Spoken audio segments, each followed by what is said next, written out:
Hello दोस्तों, good evening, नमस्कार। आप सभी का एक बार फिर से बहुत बहुत स्वागत है आप सभी के अपने यूट्यूब चैनल परीक्षा की शिक्षा में। आई होप कि आप सभी जो है स्वस्थ हैं और मस्त हैं अपनी तैयारी में। तो जो भी क्लास में फर्स्ट टाइम है, पहली बार नए हैं, उन सभी को बता दिया हमारे चैनल पे जो है आपकी बीएड प्रवेश परीक्षा 2025 की आपकी तैयारी साथ ही रेगुलर बेसिस पे करवाई जाती है। जिसे भी तैयारी पूरी करनी है, कंप्लीट करनी है, चैनल को जो है सब्सक्राइब कर हमारे साथ जुड़ जाइए। उसके बगल जो है क्लास का समय दिया है, तो उस क्लास का समय देखिए। जीके जीएस की जो क्लास है सुबह 10 बजे डेली देखने को मिलती है। रीजनिंग की जो क्लास है दोपहर को 1 बजे, कला की जो क्लास है शाम को 4 बजे, हिंदी की जो क्लास है शाम को 7 बजे आपको हमारे चैनल पर देखने को मिलती है। इसी टाइम पर आपको क्लासेस से जुड़ना, अपनी तैयारी को जो है पूरा और कंप्लीट करना है। ठीक है, क्लियर सभी को?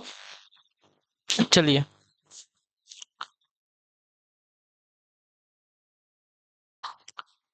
तो क्लास स्टार्ट करते हैं बिना किसी देरी के। एक एक क्वेश्चन को ध्यान से अच्छे से देखिएगा। और उससे पहले देखिए, हमारा नीचे डिस्क्रिप्शन में इंस्टाग्राम टेलीग्राम का लिंक है। इंस्टाग्राम पे आप हमें फॉलो करेंगे, टेलीग्राम पे जाके हमें ज्वाइन करेंगे। टेलीग्राम चैनल पर टाइम टू टाइम आपको डेली बेसिस पे क्लास का अपडेट मिल जाएगा। बाकी जो अपडेट है क्लास की करनी आपको और एग्जाम के लिए रहते आपको टेलीग्राम चैनल के माध्यम से मिलते रहेगा। तो आप लोग जो टेलीग्राम चैनल को ज्वाइन करेगा। पहला क्वेश्चन आपके सामने दिया गया है, ध्यान से देखिए। पंचशील का नारा किसने दिया था? देखिए, क्लास स्टार्ट हो गई है, तो क्लास को आप लोग लाइक कर देंगे, अपने दोस्तों का शेयर कर देंगे, और जिसने भी तक चैनल को सब्सक्राइब नहीं किया तो लोग जो है चैनल को सब्सक्राइब कर देंगे। पंचशील का नारा किसने दिया था? तो पंचशील का नारा आपका जवाहरलाल नेहरू से संबंधित है। तो ऑप्शन नंबर सी आपका जो दिया गया आपका राइट आंसर होगा। ठीक है, क्लियर सभी को? चलिए, क्लासेस आपकी थोड़ी जल्दी होंगी क्योंकि जल्दी क्लास आपकी खत्म करनी है मुझे। लेट हो रहा है, कहीं जाना है मुझे। ठीक है, ऑफिस के लिए लेट हो रहा है, तो इसके लिए आपकी क्लास जो है थोड़ी जल्दी आज की खत्म होगी। भारत के किस राज्य में वन क्षेत्र सर्वाधिक है? तो आपका राइट आंसर यहाँ पे हो जाएगा साथियों, मध्य प्रदेश में। ठीक है, ऑप्शन नंबर ए आपका राइट आंसर। भारत के मध्य प्रदेश राज्य में आपका वन क्षेत्र जो है आपका सर्वाधिक है। ठीक, क्लियर सभी को? चलिए, अगले क्वेश्चन की तरफ बढ़ेंगे। आपका 53 नंबर। निम्न राज्यों में से काजू का मुख्य उत्पादक कौन सा राज्य है? बताइए, निम्न राज्यों में से काजू का मुख्य उत्पादक राज्य कौन सा है? ठीक है, तो काजू का सर्वाधिक उत्पादक वाला राज्य आपका महाराष्ट्र है। ठीक है, ऑप्शन नंबर जो बी दिया गया आपका राइट आंसर हो जाएगा। ठीक है, उसके बाद आंध्र प्रदेश आता है, फिर उड़ीसा एवं केरल आता है। ठीक है, तो पहले नंबर पर आपका महाराष्ट्र है। अगले क्वेश्चन की तरफ पढ़ेंगे, 54 नंबर प्रश्न। ठीक है, ध्यान से देखिएगा। भारत में राष्ट्रीय आय का आकलन करने वाली संस्था कौन सी है? तो भारत में राष्ट्रीय आय का आकलन करने वाली संस्था अगर देखा जाएगा साथियों, तो आपका राइट आंसर हो जाएगा केंद्रीय सांख्यिकीय संगठन। ठीक है, केंद्रीय सांख्यिकी संगठन जो है भारत में राष्ट्रीय आय का आकलन करने वाली संस्था है। तो ऑप्शन नंबर डी आपका राइट आंसर है। चलिए, अगले क्वेश्चन की तरफ बढ़ते हैं। 55 नंबर। किस वर्ष जो है बाबर ने सुल्तान इब्राहिम लोदी को पानीपत की लड़ाई में पराजित किया था? तो आपका राइट आंसर हो जाएगा साथियों 21 अप्रैल 1526 में। ठीक है, ऑप्शन नंबर जो बी दिया गया आपका राइट आंसर। 21 अप्रैल 1526 में पानीपत के प्रथम युद्ध में बाबर ने दिल्ली सल्तनत के सुल्तान इब्राहिम लोदी को जो है पराजित किया है। बाबर ने इस युद्ध में तुलगुमा पद्धति का भारत में पहली बार प्रयोग किया था। ठीक है, अगले क्वेश्चन की तरफ बढ़ेंगे। आपका है 56। प्रारंभ में अकबर का संरक्षक कौन था?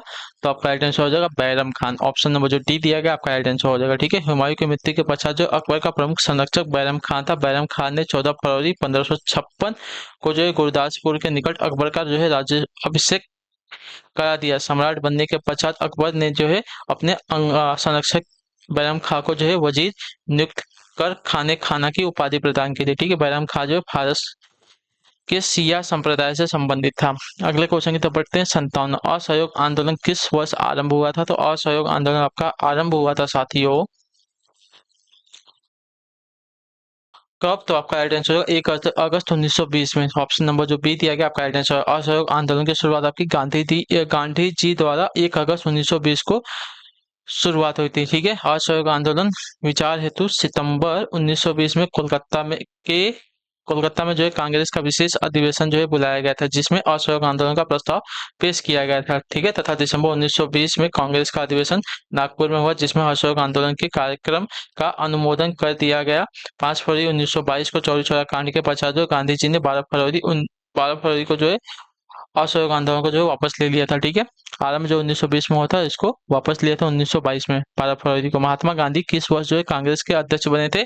तो इसका राइट आंसर हो जाएगा साथियों 1924 में। ऑप्शन नंबर जो डी दिया गया आपका राइट आंसर हो जाएगा। ठीक है, महात्मा गांधी केवल एक बार जो है वर्ष 1924 में हुए कांग्रेस के बेलगांव अधिवेशन के अध्यक्ष बने थे। ठीक है, क्लियर है, 1924 में।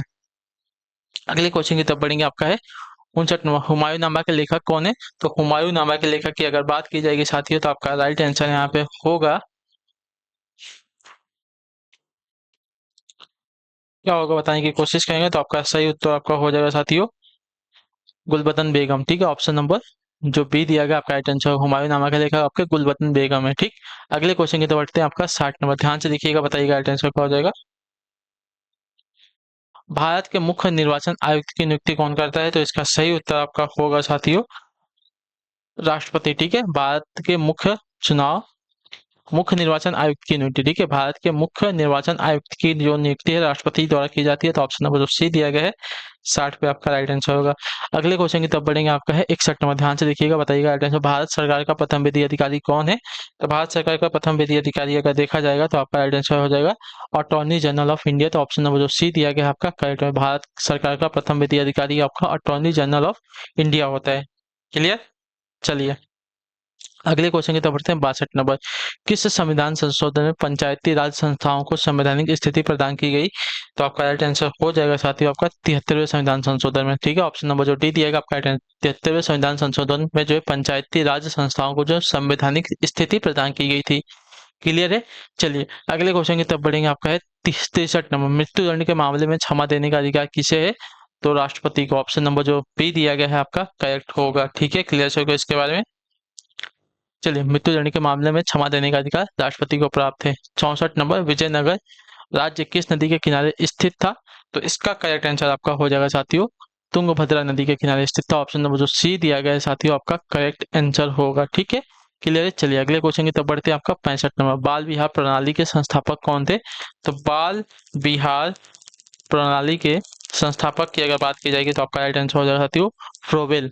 ठीक है, ऑप्शन नंबर जो बी दिया गया आपका राइट आंसर, बाल विहार प्रणाली के संस्थापक आपका फ्रोबेल थे। क्लियर है, अगला क्वेश्चन आपका है 66 नंबर, सिविल सेवा किसके शासनकाल में प्रारंभ की गई थी? तो सिविल सेवा की अगर बात की जाएगी तो आपका राइट आंसर हो जाएगा लॉर्ड कॉर्नवालिस के। ठीक है, क्लियर है, सिविल सेवा जो है लॉर्ड कॉर्नवालिस के शासनकाल में प्रारंभ की गई सेवा थी। तो ऑप्शन नंबर जो सी दिया गया आपका राइट आंसर हो जाएगा। ठीक है, क्लियर है, और रेल सेवा जो है किसके शासन में प्रारंभ हुई थी वो हमें जो है आप लोग कमेंट में बताएंगे। ठीक है, रेल सेवा इन चारों में से एक है, वो आप लोग हमें कमेंट में बताएंगे। ठीक है, चलिए अगले क्वेश्चन की तरफ बढ़ेंगे। 67, ब्रिक्स समूह देश का एक हिस्सा कौन सा है? राष्ट्र बताइए, ब्रिक्स समूह देश का एक हिस्सा कौन सा राष्ट्र है?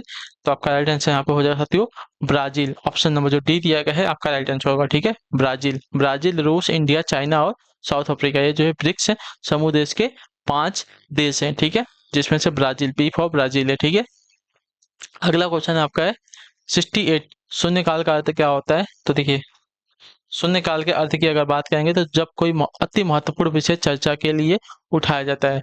ठीक है, संसद में 12 बजे से 1 बजे के बीच के मध्य जो आपका शून्यकाल का कहा जाता है। ठीक है, जब कोई अति महत्वपूर्ण विषय चर्चा के लिए उठाया जाता है तो आपका शून्यकाल होता है। ठीक है, क्लियर सभी को इसका है? तो ऑप्शन नंबर बी आपका राइट है। अगला क्वेश्चन है 69 नंबर, भाखड़ा बांध किस नदी पर बना हुआ है? तो भाखड़ा बांध की अगर बात करेंगे तो आपका राइट आंसर होगा सतलज नदी पर। ठीक है, ऑप्शन नंबर जो सी दिया गया है आपका करेक्ट हो जाएगा। ठीक, क्लियर, अगले क्वेश्चन की तरफ बढ़ेंगे। 70 नंबर, सर्वाधिक वार्षिक वर्षा कहाँ होती है? तो सर्वाधिक वार्षिक वर्षा की अगर बात की जाएगी तो आपका राइट आंसर यहाँ पे हो जाएगा साथियों अमेजोन बेसिन में। ठीक है, ऑप्शन नंबर जो बी दिएगा आपका आंसर, सर्वाधिक वार्षिक वर्षा आपका अमेजोन बेसिन में होती है। तो ऑप्शन नंबर बी आपका यहाँ पे राइट आंसर है। ठीक है, क्लियर सभी को, चलिए अगले क्वेश्चन की तरफ बढ़ेंगे। आपका है 71, अवमूल्यन का अर्थ क्या है?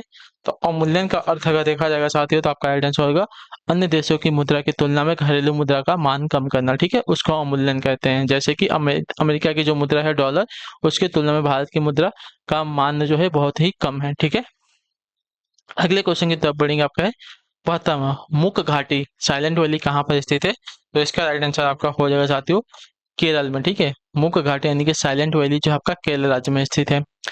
अगले क्वेश्चन की तरफ बढ़ेंगे। आपका 73 नंबर, ध्यान से देखिएगा, भारत का सबसे बड़ा एकल द्वीप सुदूर दक्षिण में कौन सा है? बताइए, भारत का सबसे बड़ा एकल द्वीप सुदूर दक्षिण में कौन सा है?